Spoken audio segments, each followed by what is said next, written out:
ಮೋದಿ ಭಾರತವನ್ನ ನರಕಕ್ಕೆ ಹೋಲಿಸಿದ Trump friend ಎನ್ನುತ್ತಲೇ ವಿಷ ಚುಮ್ಮಿದ ಟ್ರಂಪ್ ಭಾರತವನ್ನ ನರಕಕ್ಕೆ ಹೋಲಿಸಿದ ಲೆಟರ್ ಅನ್ನ ಶೇರ್ ಮಾಡಿದ್ದಾರೆ. ಭಾರತ ಚೀನಾವನ್ನ ನರಕಕ್ಕೆ ಹೋಲಿಸಿದ್ದ ರೇಡಿಯೋ ಜಾಕಿ ಸ್ಯಾವೇಜ್ ಭಾರತದಿಂದ ಬರೋರು ಅಮೆರಿಕಾದಲ್ಲಿ 9 ತಿಂಗಳಿಗೆ ಮಗುವನ್ನ ಹುಟ್ಟಿಸ್ತಾರೆ. ಇನ್ಮೇಲೆ ಅವರು ಕಾನೂನು ಪ್ರಕಾರ ಅಮೆರಿಕ ಪ್ರಜೆಗಳಾಗ್ತಾರೆ ಅಂತ ಸ್ಯಾವೇಜ್ ಟೀಕೆಯನ್ನ ಮಾಡಿದ್ರು. ಈ ಮೂಲಕ ಆಟೋಮೆಟಿಕ್ ಆಗಿ ಪೌರತ್ವ ನೀಡುವ ವಿಧಾನಕ್ಕೆ ರೇಡಿಯೋ ಜಾಕಿ ಸ್ಯಾವೇಜ್ ಆಕ್ರೋಶವನ್ನ ವ್ಯಕ್ತಪಡಿಸಿದ್ರು. ಈ ವಿಚಾರವನ್ನ ಕೋರ್ಟ್ಗೆ ಬಿಡುವ ಬದಲು ಜನಮತ ಗಣನೆ ಆಗಬೇಕು ಅಂತ ಒತ್ತಾಯಿಸಿದ್ರು ಸ್ಯಾವೇಜ್. ಅಷ್ಟೇ ಅಲ್ಲ, ಭಾರತ ಚೀನಾದಿಂದ ವಲಸೆ ಬಂದವರನ್ನ ಲ್ಯಾಪ್ಟಾಪ್ ಹಿಡಿದ ಗ್ಯಾಂಗ್ಸ್ಟಾರ್ಗಳಂತೆ ಅಂತ ಬಿಂಬಿಸಿದ್ರು. ಲ್ಯಾಪ್ಟಾಪ್ ಹಿಡಿದ ಗ್ಯಾಂಗ್ಸ್ಟಾರ್ಗಳು ಅಮೆರಿಕರನ್ನ ದೋಚುತ್ತಾರೆ ಅಂತ ನಾಲಿಗೆಯನ್ನ ಹರಿಬಿಟ್ಟಿದ್ರು ಸ್ಯಾವೇಜ್ನ ಈ ಉದ್ದಂಡತನದ ಹೇಳಿಕೆಯನ್ನ ಲೆಟರ್ ಶೇರ್ ಅನ್ನ ಮಾಡಿದ್ದಾರೆ ಟ್ರಂಪ್ ಅವರ ಈ ಒಂದು ಲೆಟರ್ ಶೇರ್ ವಿರುದ್ಧ ಈಗ ಆಕ್ರೋಶ ಸ್ಫೋಟಗೊಂಡಿದೆ.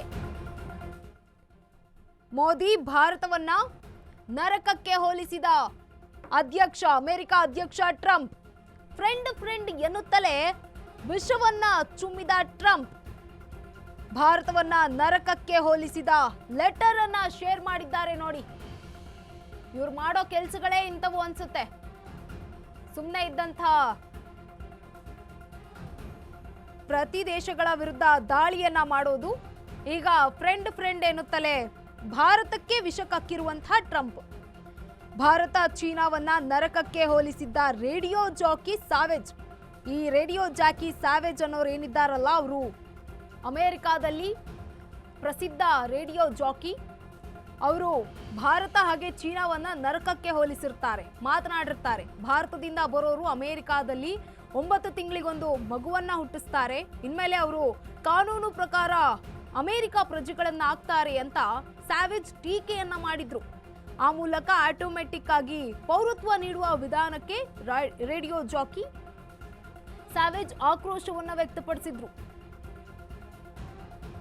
ಒಂದು ಗಮನಿಸಬೇಕು, ರೇಡಿಯೋ ಜಾಕಿ ಸ್ಯಾವೇಜ್ ಅವರೇ, ಒಂದು ವೇಳೆ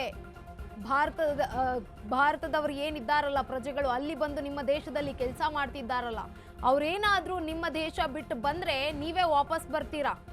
ಬನ್ನಿ, ಹೆಚ್ಚಿನ ಹಣವನ್ನ ಕೊಡ್ತೀವಿ, ನಿಮಗೆ ಹೆಚ್ಚಿನ ಸಂಬಳವನ್ನ ಕೊಡ್ತೀವಿ, ನಮ್ಮ ಬಳಿ ಬಂದು ಕೆಲಸ ಮಾಡಿ ಬನ್ನಿ ಅಂತ. ನಿಮ್ಮ ಅರ್ಧದಷ್ಟು ಒಂದು ಏನು ಹಣ ಬರುತ್ತಲ್ವಾ,